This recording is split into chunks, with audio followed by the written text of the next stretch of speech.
ಆಗರವಾದ ಸರ್ಕಾರಿ ಶಾಲೆ ಆವರಣ.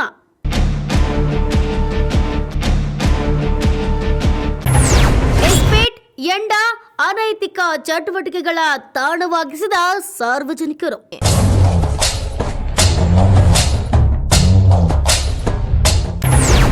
ಸರ್ಕಾರಿ ಶಾಲಾ ಆವರಣ ಟ್ರ್ಯಾಕ್ಟರ್ ರೂಟರ್ಗಳ ಪಾರ್ಕಿಂಗ್ ಪ್ಲೇಸ್.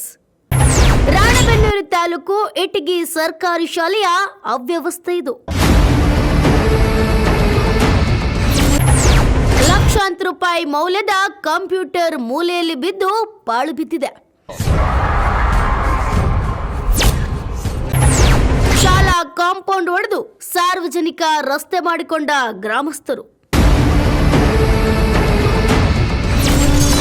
ಹೌದು, ಸರ್ಕಾರಿ ಶಾಲೆ ಅಂದ್ರೆ ಅದರ ವಾತಾವರಣ ಮಕ್ಕಳ ಆಟ ಪಾಠಕ್ಕೆ ಪೂರಕವಾದಂತಹ ವಾತಾವರಣ ಇರಬೇಕು.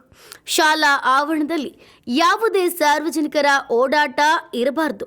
ಆದರೆ ಈ ಸರ್ಕಾರಿ ಶಾಲೆಯಲ್ಲಿ ಮಕ್ಕಳಿಗಿಂತ ಸಾರ್ವಜನಿಕರ ಓಡಾಟವೇ ಹೆಚ್ಚು. ಕುರಿ, ದನ, ಟ್ರ್ಯಾಕ್ಟರ್ ಎಲ್ಲವೂ ಇಲ್ಲೇ. ಎಸ್, ಇದು ರಾಣೆಬೆನ್ನೂರು ತಾಲೂಕಿನ ಇಟಗಿ ಸರ್ಕಾರಿ ಪ್ರಾಥಮಿಕ ಮತ್ತು ಪ್ರೌಢಶಾಲೆಯ ದುಸ್ಥಿತಿ. 1ರಿಂದ 10ನೇ ತರಗತಿವರೆಗೂ ವಿದ್ಯಾರ್ಥಿಗಳು ಇಲ್ಲಿ ವ್ಯಾಸಂಗ ಮಾಡ್ತಿದ್ದಾರೆ.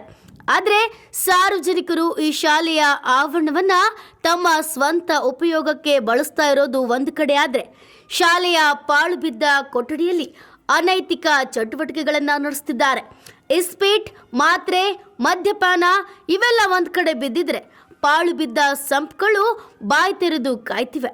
ಪಕ್ಕದಲ್ಲೇ ಪ್ರಾಥಮಿಕ ಶಾಲಾ ಕೊಠಡಿ ಇದ್ದು ಅವಘಡ ನಡೆಯಲು ದಾರಿ ಮಾಡಿಕೊಟ್ಟಂತಿದೆ. ಆವರಣದಲ್ಲಿ 100 ಕುರಿಗಳು ಮೇಯ್ತಿವೆ. ಒಟ್ಟಿನಲ್ಲಿ ಸರ್ಕಾರಿ ಶಾಲೆ ಮಾತ್ರ ಯಾರಪ್ಪನ ಆಸ್ತಿಯಾಗಿ ಬಳಕೆಯಾಗ್ತಿದೆ.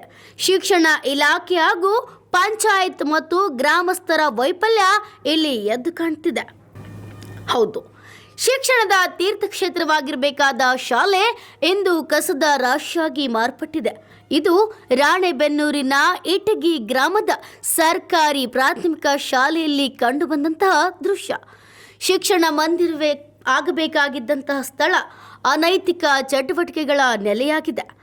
ಸರ್ಕಾರಿ ಶಾಲೆಯ ಹಳೆಯ ಕಟ್ಟಡದಲ್ಲಿ ನಡೆಯುತ್ತಿರುವಂತಹ ದುರ್ಘಟನೆ ಸಾರ್ವಜನಿಕ ವಲಯದಲ್ಲಿ ಆಕ್ರೋಶವನ್ನೆಬ್ಬಿಸಿದೆ.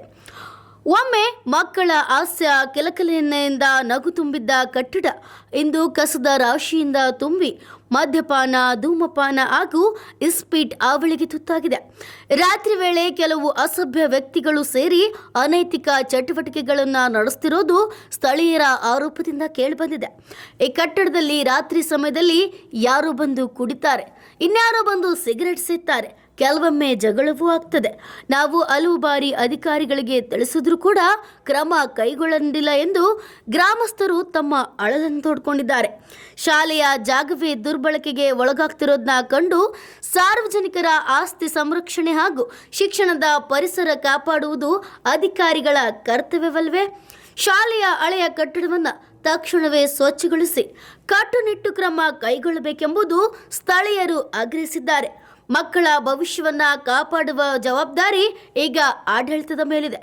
Bureau report, news pulse, Ranebennur.